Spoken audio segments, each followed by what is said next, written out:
தம்பி, அவர் ரெண்டு கணன்னு சொல்லியாரு, தமிழ் தேசியம் திராவிடமும். அதாவது எனக்கு வீட்டுல எனக்கு அப்பா தான் எங்க வீட்டு தலைவர், அதான் தமிழ் தேசியம். பக்கத்து வீட்டுக்காரன் எங்க அம்மா தவறா நடந்து பக்கத்து வீட்டுக்காரன் வந்து எங்க அம்மாவுக்கு புருஷனா இருந்தா அது திராவிடம். இதான் உண்மை, புரியுதா? தமிழ் தமிழ் தமிழ் தேசியத்துக்கும் திராவிடத்துக்கும் உள்ள வித்தியாசம் இதுதான். இப்ப கூத்தாடி சொல்றது நாங்க நம்ப தயாரா இல்ல. திரையில அவன் வந்து எதுக்கு வேணும் எப்படி வேணுங்களும் அவங்களுக்கு நடிக்கலாம், எதுக்காக? பணத்துக்காக. ஆனா நிஜத்துல அவங்க செய்வாங்களா? செய்யவே மாட்டாங்க. ஒரு படத்தை நீங்க ஒரு திரைப்படத்துல பார்த்து பாருங்க தம்பி, ஒரு கூத்தாடி 50 பேர் அடிக்கிறான். ஆனா அதே நேரத்துல நிஜத்துல ஒருத்தனை கூட அவங்களால அடிக்க முடியுமா? முடியாது இல்லையா? அப்ப கூத்தாடி சொல்றதை நாங்க நம்ப தயாராக இல்ல. நாங்க தமிழ் பிள்ளைகள், நாங்க பிரபாரன் வழியில வந்தவர்கள், சீமானின் தம்பிகள். அதுல எந்த ஒரு மாற்று கருத்தும் கிடையாது.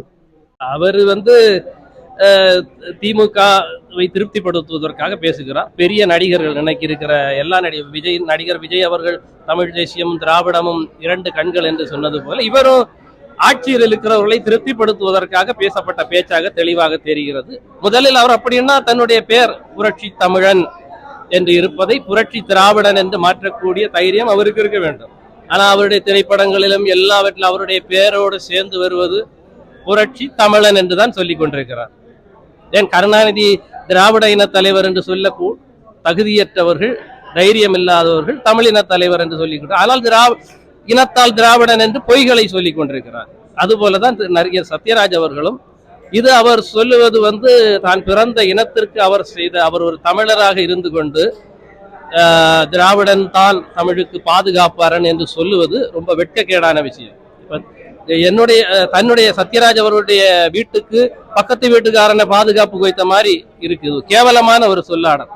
அவர் தன்னைத்தானே அவர் இழிவுபடுத்தி இருக்கிறார், மல்லாக்கப்படுத்திக் கொண்டு மேலே உமிழ்ந்து கொண்டிருக்கிறார். அது அவருக்கு மேலதான் விழும் என்பது அவருக்கே தெரியாமல் பேசிக் கொண்டிருக்கிறார். வேற ஒண்ணும் இல்லை. திராவிட முன்னேற்ற கழகத்தை ஆட்சியாளர்களை திருப்திப்படுத்துவதற்காக அவர் அப்படி பேசியிருக்கிறார். இப்போ தலைவர் இருந்த காலத்துல நம்ம இல்ல, அப்ப அவங்க என்ன சொல்லியிருப்பாங்கன்னா தெரியாது.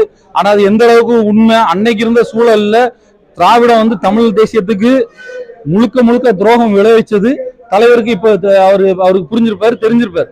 அது இல்லைன்னா இன்னைக்கு இருக்கக்கூடிய அன்னைக்கு தலைவர் சொன்னாருன்னா இன்னைக்கு இருக்கக்கூடிய போராளிகள் பலரும் சொல்லதான் செய்யறாங்க. திராவிடம் எப்படியெல்லாம் திராவிடமும் கருணாநிதி குடும்பமும் எப்படியெல்லாம் தமிழ்நாட்டுக்கும் தமிழ் தேசியத்தோட இனம் விடுதலைக்கு எதிராகவும் துரோகம் பண்ணிச்சுன்றது வெளிப்படையா இன்னைக்கு எல்லாருமே பேசிட்டு தான் இருக்காங்க. வலைவழியில இருக்கதான், யூடியூப்ல எல்லாம் இருக்கதான் செய்யுது, யார் வேணா போய் பார்க்கலாம். சரிங்களா? ஆனா திராவிடமும் தமிழ் தேசியமும் ஒண்ணுன்றது பசுமாடியும் பன்னியும் சேர்த்து வச்சுக்கிட்டு ரெண்டும் ஒண்ணுதான் சொல்ற மாதிரி ஒரு கேலித்தனமான கூத்து. ஒரு கூத்தாடிட்ட இதை தவிர்த்து வேற எதுவும் எதிர்பார்க்க முடியாது.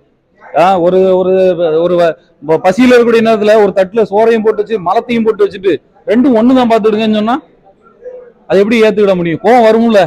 ரெண்டும் ஒண்ணு இல்லை. அந்த திராவிடன்றது இத்தனை நாளா தமிழர்களோட வாழ்க்கையை சுரண்டி ஒரு குடும்பத்துக்காக அவங்க சொத்து சேர்த்துக்கிட்டாங்க.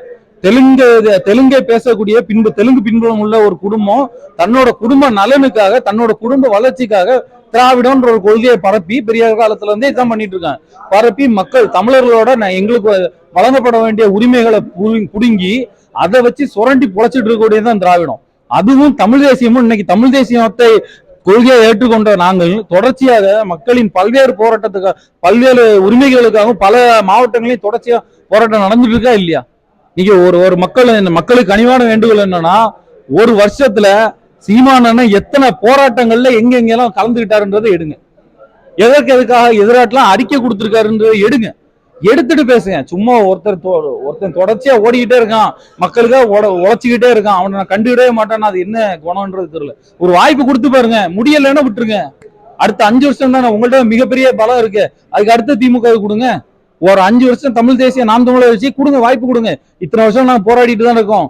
கடந்த 2023-24 இளங்கடையில டாஸ்மாக் கடைக்கு எதிராக போராடி கடையை மூடி காட்டோம் நாங்க. இன்னைக்கு டாஸ்மாக் கடைக்கு எதிராக எத்தனை பேர் போராடுறீங்க? போராட்டம்ன்ற பேர்ல கமிஷன் வாங்கிட்டு ஒதுங்குற திராவிட கட்சிகள் வேற, மக்களுக்காக முழுமையா உண்மையா நின்று போராடி கடையை மூணு தமிழ் தேசிய திராவிட நாம் தமிழர் கட்சி வேற. ரெண்டுக்கும் உள்ள வித்தியாசம் ரொம்ப இருக்கு. அதனால ரெண்டும் ஒண்ணுன்னு சொல்றதெல்லாம் எந்த விதத்துலயுமே ஏத்துக்கிட முடியாது. அது கோபத்தை தான் தூண்டுது. எங்களுக்கு ஆத்திரம் தான் வருது. என்னடா பைத்தியாரத்தனமா இருக்கே அப்படின்ற ஆத்திரம் தான் வருது. அதனால இது போன்ற கருத்துக்களை மக்கள் மத்தியில நாங்க ஒரு பொய் சூளுரையா, மக்களை குழப்புற, மக்களை திசை திருப்புற ஒரு சூளுரையா தான் நாங்க பாக்குறோம். அந்த சத்யராஜ் வந்து எதற்காக திராவிடத்தை தூக்கி பிடிக்கிறாருன்னு தெரியல. புரட்சி தமிழர்னு பேர் வைத்தவர் அவர் வந்து புரட்சி திராவிடர் என்று வச்சிருக்கலாமா? எதுக்கு புரட்சி தமிழர் என்று சொன்னாரு? இந்த நிலத்துல வாழ்கிற மக்கள் வந்து தமிழர்கள், இவர்கள் பேசும் மொழி தமிழ். வரலாற்று பார்வையில் பார்க்கும்போது தமிழ் சார்ந்த ஒரு நிலப்பகுதியாக தான் இது அடையாளம் காணப்பட்டிருக்குது. திராவிடம் என்ற சொல்லாடல் வந்து இப்போ இடையில கொண்டு வந்த பேர் தான். அப்போ அவர்களுக்கு வந்து ஒரு, அதாவது திராவிட மக்கள் அப்படின்னு சொல்லி யாராவது முற்காலங்களில் இருந்தாங்களா? இல்லை. திராவிட மொழி ஏதாவது இருக்குதா? எழுத்து வடிவம் இருக்குதா? எதுவுமே கிடையாது. அப்போ அதை வந்து ஒரு தேவையில்லாத, இக்காலத்தில் தேவையில்லை. முன்னாடி வந்து பல தென் மாநிலங்கள் இணைந்து இருக்கும்போது ஒருவேளை அந்த சொல்லாடல் பயன்பட்டிருக்கலாம். என்னைக்கு வந்து இந்த நாடு, இந்த தமிழ்நாடு என்று பெயர் சுடப்பட்டதோ அன்றையிலிருந்து தேவையில்லை. அதுவும் குறிப்பாக இன்னைக்கு பொறுத்தவரையில் தேவையில்லை.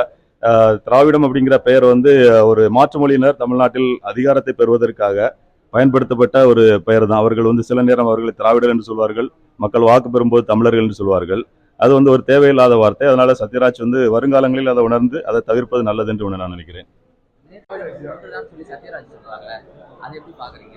ரெண்டு ஒன்றாக இருக்க வாய்ப்பில்லை. வாய்ப்பில்லைன்னா அது இருக்க முடியாது. தமிழ் தேசியத்தோட பாதையில நிற்கிற அது தனி பாதை. மற்ற திராவிடத்தோட அது தனி. அது ரெண்டுமே ஆயிட்டு குழப்பினா அது சரிப்பட்டு வராது. யாருமே ஏற்றுக்கொள்ள மாட்டாங்க. அதுதான்.